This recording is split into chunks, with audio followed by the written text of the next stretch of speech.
Hello, this is CONNORISSUPERGOOFY, and welcome back to another video. I'm recording this in a different place than I normally do.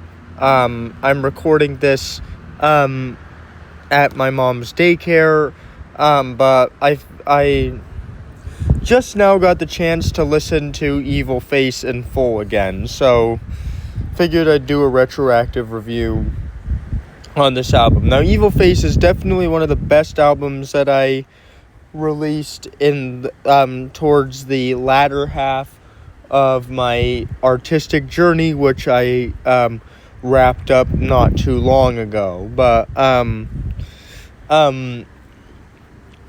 originally, when I ranked all my albums, I gave this an 8. But listening to it again, there's not actually any songs on this record that personally I would skip, which is not something that I can say for very many of my albums. So let's get into the track list. The opener, Who's Drake, has starts off with these kind of piano orchestral kind of moments, and then leads into a very bass-driven tune about how Coach Fambro doesn't know who Drake is, which I thought was pretty funny. Then there's the second track, which is the big hit from the album, and is definitely ranks in the upper echelon of Connor songs. We have Evil Villain, featuring the Coach Bonner, and I think the song does really good balancing my kind of evil alter ego with the humorous side of my personality, and I think that Coach Bonner does a very, very good job on it. Following this, we have 157 Scorpions, which is another pretty bass-driven song. It has these eerie, spooky pads that hang in the background as well.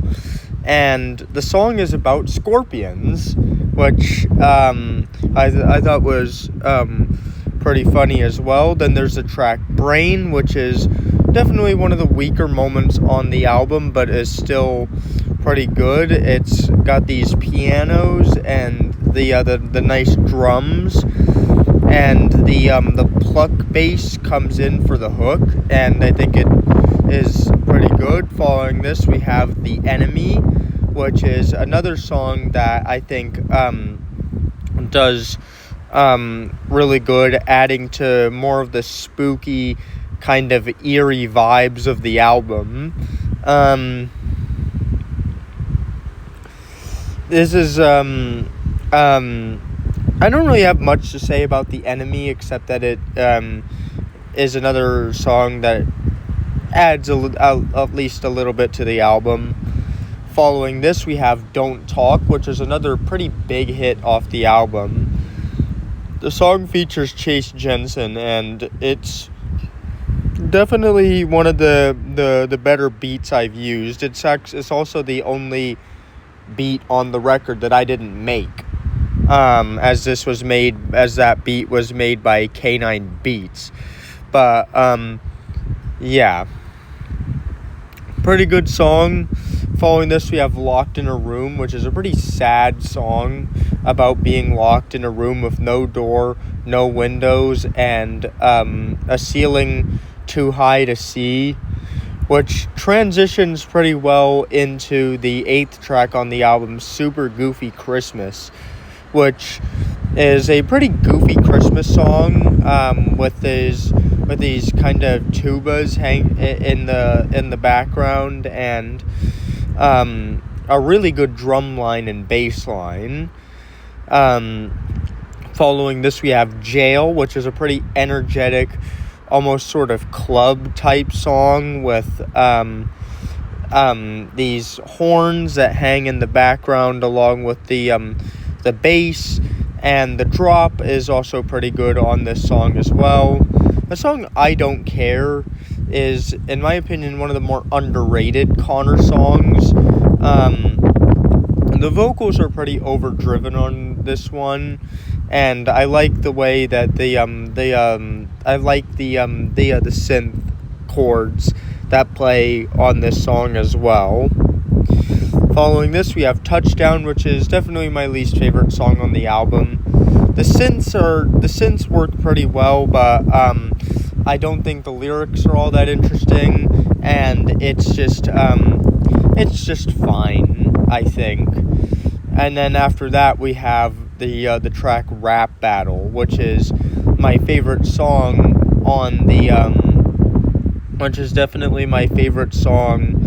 It was definitely one of my favorite songs on the record.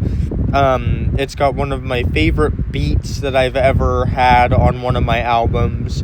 It's got these blaring horns and a pretty interesting drum line as well, and a nice bass line, and about halfway through the song transitions and becomes entirely different.